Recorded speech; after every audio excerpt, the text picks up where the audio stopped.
Oi, crianças, boa tarde. Nós vamos começar agora a nossa aulinha de português de terça-feira, dia 14, tá certo? Nós vamos abrir o livro na página 89, livro de português, e vamos continuar o trabalho que nós fizemos na aula de ontem, aprender um pouquinho mais sobre as histórias em quadrinhos, tá joia? A página 89, ela começa com um exercício aí sobre as histórias em quadrinhos. Então, olha lá. O principal objetivo das histórias em quadrinhos é...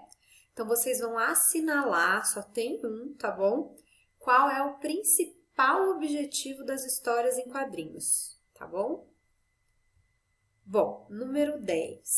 Circule no quadro abaixo os principais elementos encontrados nas histórias em quadrinhos. Então, ó, aqui nós temos um quadro com algumas palavrinhas, com alguns elementos que são encontrados nas histórias em quadrinhos. Só tem um elemento aí que a gente não encontra nas histórias em quadrinhos, tá bom? Uma dica, é só circular, tá bem fácil, bem tranquilo. Quem tiver dúvida é só dar uma lidinha na matéria que nós vimos ontem, que vocês já lembram na hora, tá bom?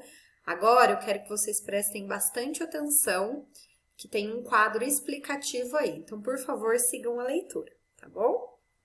Existem basicamente dois gêneros textuais que contam histórias por meio de uma sequência de quadrinhos. Primeiro, as histórias em quadrinhos, que compõem narrativas mais longas, acima de 5 quadros, com sucessão maior de acontecimentos, como a história do Bidu que você leu.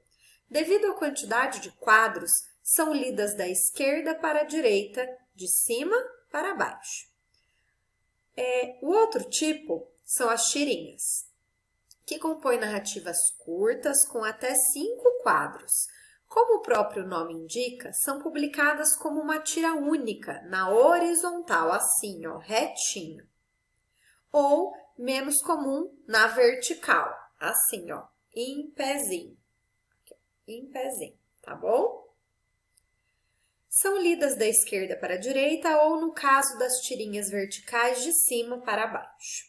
Apesar das diferenças quanto à extensão e ao formato, as histórias em quadrinhos e tirinhas apresentam em comum, vamos ver o que elas apresentam em comum. Primeiro, uma sequência de quadros que narram uma história, combinando texto e imagens.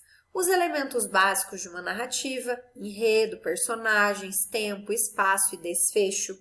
O fato de que cada parte da história é apresentada dentro de um quadro, o desenho dos cenários e personagens compondo as cenas, as falas dos personagens, usualmente curtas, escritas dentro de balões com formatos diferentes para representar, além das falas, o pensamento dos personagens, sons e ruídos.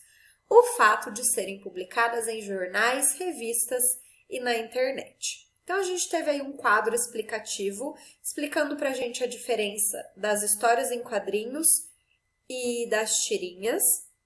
E também trouxe alguns pontos, 7 pontos que elas têm em comum, tá joia? Vamos seguir agora para a página 90, com o exercício. Número 11. Identifique os tipos de balão e explique por que eles foram usados. Então, o que vocês vão analisar aí? Ó? Vocês vão olhar para a tia Marília aqui, ó, os balões que foram usados na letra A e vão escrever qual foi o tipo de balão. Ele é um balão de sussurro, ele é um balão de cochicho, ele é um balão de grito, ele é um balão de conversa normal. Que tipo de balão que ele é? E para que eles foram usados? Por quê? Por que o Cebolinha, quando foi falar, usou aquele tipo de balão? Por que o Cascão, quando foi falar, usou aquele tipo de balão? E na letra B, a mesma coisa. Esse balãozinho aqui, ó, é de que tipo? E por que ele foi usado? Tudo bem? Respostas simples, curtinhas, com as palavrinhas de vocês, tá bom? Número 12. As expressões faciais e corporais dos personagens também são recursos muito explorados nas HQs, nas histórias em quadrinhos. Compare os dois quadros a seguir e depois responda às questões. Então, eu tenho dois quadrinhos aí. O quadro 1, que tem o Cebolinha com uma carinha meio assim, e o quadro 2, que ele tá com o olhinho arregalado desse jeito. Que será que ele está querendo dizer? Vamos ver o que o livro trouxe de pergunta para nós. A. Qual é a atitude do personagem Cebolinha em cada imagem? Então, no quadro 1, o que será que ele está pensando ali? O que será que ele está fazendo? O que será que ele está querendo fazer? Que atitude ele está querendo tomar? Será que ele está tramando alguma coisa ali? E no quadro 2? Qual será a atitude que ele está pensando ali em ter? Por que será que ele usou aqueles balões? Por que será que ele está fazendo essa carinha? O que vocês acham?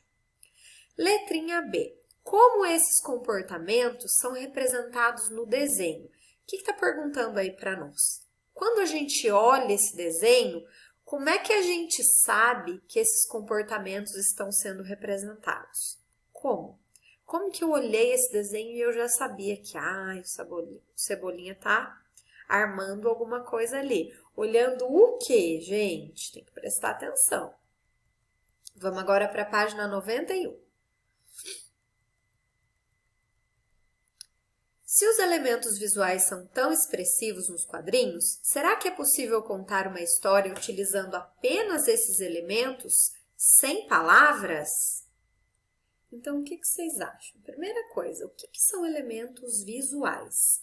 São todos os desenhos que tem na tirinha que chamam a nossa atenção. Por exemplo, a expressão facial dos personagens, as cores usadas, os tracinhos que usam nas tirinhas para chamar a nossa atenção. Então, os recursos visuais, os elementos visuais, é tudo que a gente pode ver nas tirinhas, tá certo? E vocês acham que é possível contar uma história só utilizando esses elementos visuais, sem utilizar palavrinhas, sem usar o texto? O que vocês acham? Vamos ver um pouquinho sobre isso. Leia a tirinha a seguir e responda as perguntas. Então, tem uma tirinha aqui, que eu quero que vocês prestem muita atenção, ó, é que nessa tirinha não tem palavras. Será que a gente vai conseguir entender o que ela está querendo passar pra gente? Então, olha lá. Letrinha A. O que significam os traços sobre a cabeça do Cascão? O que vocês acham que significa esses tracinhos aqui? Letrinha B. O que significam os desenhos das estrelinhas nos quadros? Ó, o que vocês acham que esses desenhinhos aqui de estrelinhas apontando lá para o joelhinho do Cascão? E letrinha C. O que significam as linhas curvas perto da orelha do Cebolinha no segundo quadro? Olha só. Então, aqui, ó, tem umas linhas curvas aqui, ó, perto da orelhinha do Cebolinha no segundo quadrinho. O que vocês acham que significa isso aí? E D. O que provocou o humor na tirinha? O que tem aí que foi engraçado? O que tem nessa tirinha aí que vocês acharam engraçado? Vocês vão responder para a tia. Muita atenção, lendo sempre o que escreve, tá bom? Para não pular letrinha, não pular palavrinha. Sempre bom a gente ler tudo que nós escrevemos. Agora vamos para mais um quadrinho explicativo. Os traços, as estrelinhas e as linhas horizontais, as chamadas linhas cinéticas, que você acabou de ver na tirinha de Cebolinha e Cascão, são exemplos de recursos gráficos, isto é, símbolos, desenhos e linhas que indicam sensações, movimentações e sentimentos dos personagens. Então, esses recursos visuais aí, recursos gráficos, que são os desenhinhos, eles são muito importantes, muito, muito importantes mesmo, porque eles mostram pra gente sensação, movimento, sentimento dos personagens que estão na tirinha. Vamos agora para a página 92. Você vai analisar agora como a combinação de imagens e palavras é importante para gerar os sentidos pretendidos nos quadrinhos. Então, o que a gente vai ver agora? A gente vai analisar como que a combinação das imagens e das palavrinhas, elas se completam para transmitir para a gente a mensagem que aqueles quadrinhos querem passar. Olha lá. Os balões são usados nos quadrinhos para representar a fala dos personagens e seus pensamentos. O formato dos balões dá expressividade e intensidade ao texto. Conheça alguns tipos de balões utilizados. Então, vamos lá entender agora sobre os tipos de balões. Conheça alguns tipos de balão utilizados. Então, olha aí a menininha falando pra gente. Além de englobar as falas, os balões emprestam características ao som. Por exemplo, olha só, fala normal, olha como é que é. Um pensamento, olha a nuvenzinha. Um som eletrônico, tem um balão todo cheio de pontinhas. Um grito, olha só como que é o balão do grito aqui embaixo, ó. Já chega. Choro, olha o balãozinho do choro. E um cochicho, olha aqui o balãozinho do cochicho. Então, aqui a gente pode ver 6 tipos diferentes de balões. Tem que prestar bastante atenção quando a gente for construir as nossas histórias em quadrinho, para não confundir os tipos de balões que a gente vai usar, tá joia? Vamos agora para a página 93. A gente vai começar agora a falar sobre as onomatopeias e interjeições. Vamos lá. Tum e pof são exemplos de onomatopeias, palavras utilizadas para imitar sons, ruídos, produzidos por pessoas, objetos e elementos da natureza. Esse recurso é importante para compor as cenas, tornando a história mais real e divertida e auxiliando na compreensão do texto. Então, as onomatopeias, elas servem aí como um recurso muito importante, elas auxiliam o leitor a compreender o texto. Vamos entender por quê. Número 14. Observe esta sequência de cenas extraídas de uma HQ do Menino Maluquinho. Olha aí.